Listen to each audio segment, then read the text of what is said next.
So friends, let's get started with a very important topic, five kingdom system. ठीक है, as I already have told you that five kingdom system was given by Whittaker ने दिया था, ये R.H. व्हिटाकर 1969। और मैंने आपको यहाँ पे एक ट्रिक भी बताई थी, दैट इज MPFPA, जिसके बेस पे आप पांचों के पांचों किंगडम्स को जो है फिंगर टिप्स पे लर्न कर सकते हो, मोनरा, प्रोटिस्टा, फंजाई, प्लेंटी, एनिमेलिया। ठीक है, अब ये जो क्लासिफिकेशन थी, जो व्हिटाकर ने ये क्लासिफिकेशन दी थी, वो किन करेक्टर्स के बेस पे दी थी। ठीक है, अब हम करेक्टर्स की बात कर लेते हैं।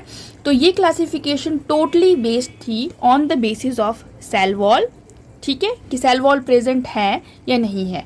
ठीक है, बॉडी ऑर्गेनाइजेशन कि ये किस तरीके की बॉडी ऑर्गेनाइजेशन है। बॉडी ऑर्गेनाइजेशन में हम बात कर सकते हैं या तो सेलुलर लेवल ऑफ ऑर्गेनाइजेशन होगी, या टिश्यू लेवल होगी, ऑर्गन लेवल होगी, या ऑर्गन सिस्टम, व्हाटएवर। ठीक है, उसके बाद इन्होंने बात करी on the basis of nutrition. Nutrition मतलब आइदर दे में भी फोटोसिंथेटिक, ठीक है, यानी कि सनलाइट से अपना खाना बनाएंगे, या फिर दे में भी हिट्रोट्रॉफिक, सैप्रोफाइटिक, पैरासाइटिक, यानी कि ये डिपेंड इस बेसिस पे जो है क्लासिफिकेशन बेस्ड थी। तो आपने ये पांच करेक्टर्स जो हैं याद रखने हैं। उसके बाद रिप्रोडक्शन बेस्ड पे किस तरीके से रिप्रोड्यूस करते हैं डिफरेंट टाइप ऑफ ऑर्गेनिज्म, तो ये सारी की सारी क्लासिफिकेशन इन्हीं चीज़ों के ऊपर बेस्ड थी। उसके बाद सबसे लास्ट करेक्टर है फाइलोजेनेटिक रिलेशन, यानी कि फाइलोजेनेटिक रिलेशन यानी कि इवोल्यूशनरी किस तरीके से वो एक दूसरे से रिलेट करते हैं, क्या उनके बीच में इंटर रिलेशनशिप है। ठीक है, तो इन पांच करेक्टर्स के बेस्ड पे ये फाइव किंगडम सिस्टम जो है वो व्हिटाकर ने दिया था। अब हम इस क्लासिफिकेशन को थोड़ा सा और वास्ट तरीके से करेंगे।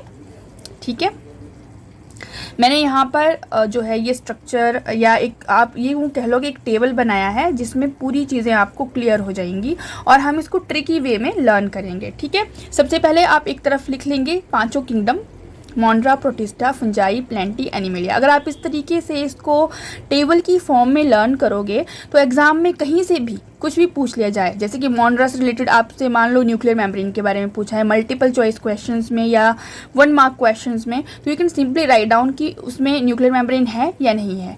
तो ये एक ट्रिकी वे है, इसमें आपको पूरा का पूरा पिक्चर आपके ब्रेन में छप जाता है और आपको ईजी हो जाता है मेमोराइज करना चीज़ों को।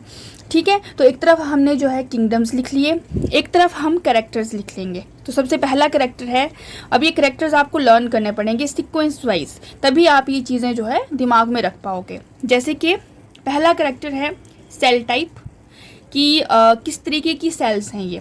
ठीक है, दूसरा है सेल वॉल कि प्रेजेंट है या एब्सेंट है। तीसरा है न्यूक्लियर मेम्ब्रेन, यानी कि जो न्यूक्लियस होगा अंदर सेल के अंदर, उसके अंदर मेम्ब्रेन होगी या नहीं होगी। चौथा है बॉडी ऑर्गेनाइजेशन कि किस तरीके की ऑर्गेनाइजेशन, सेलुलर लेवल की है या टिश्यू लेवल की है।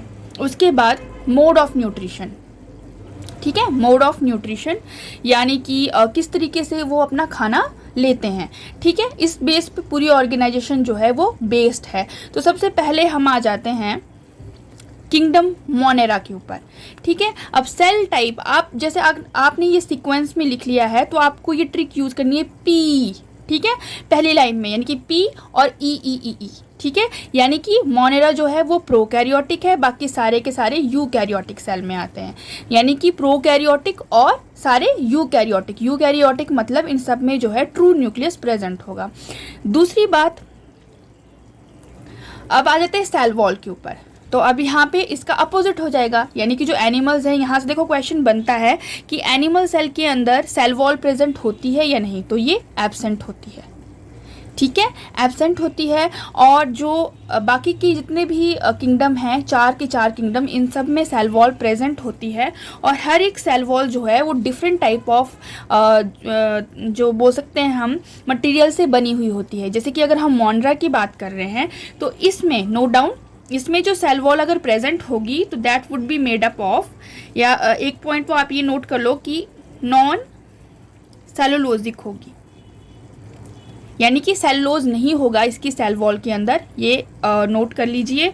और दूसरा है इसमें एमिनो एसिड्स प्रेजेंट होंगे, एमिनो एसिड सेल वॉल के अंदर प्रेजेंट होंगे और पॉलीसेकेराइड्स।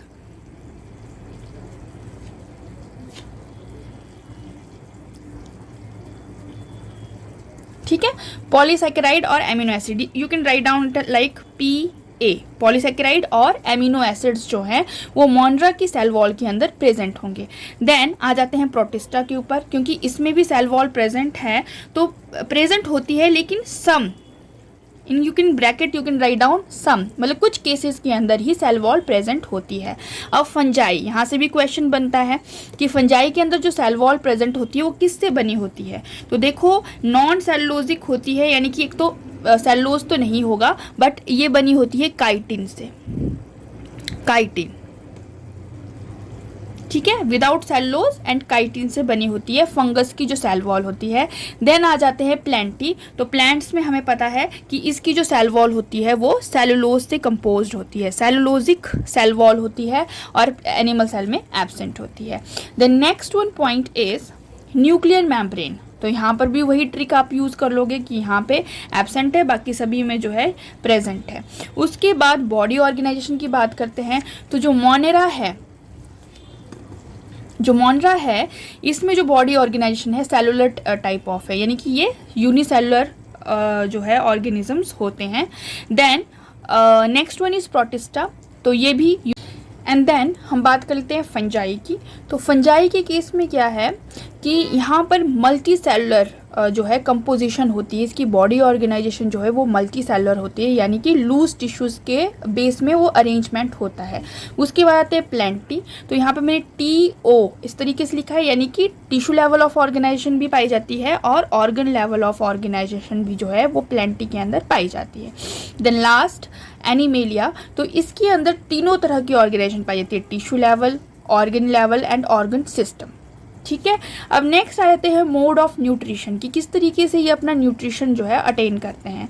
तो जैसे कि मोनरा है, मोनेरा में यूकैरियोटिक जो है यूनिसेलुलर ऑर्गेनिजम्स आते हैं, तो मोस्टली जो है वो ऑटोट्रॉफिक भी होते हैं और हेटेरोट्रॉपिक, यानी कि दोनों तरह का न्यूट्रिशन इनमें पाया जाता है। दूसरे केस में भी आप ऐसे याद रख लोगे, ऑटो हेट्रो, ठीक है। This is only for learning purpose, आप अगर उसको एक बार लर्न कर लेते हो टेबल को, तो अपने आप ही आपको ये चीज़ें दिमाग में अपने आप जो है पिक्चर की फॉर्म में छप जाएंगी और आपको इजी हो जाएगा।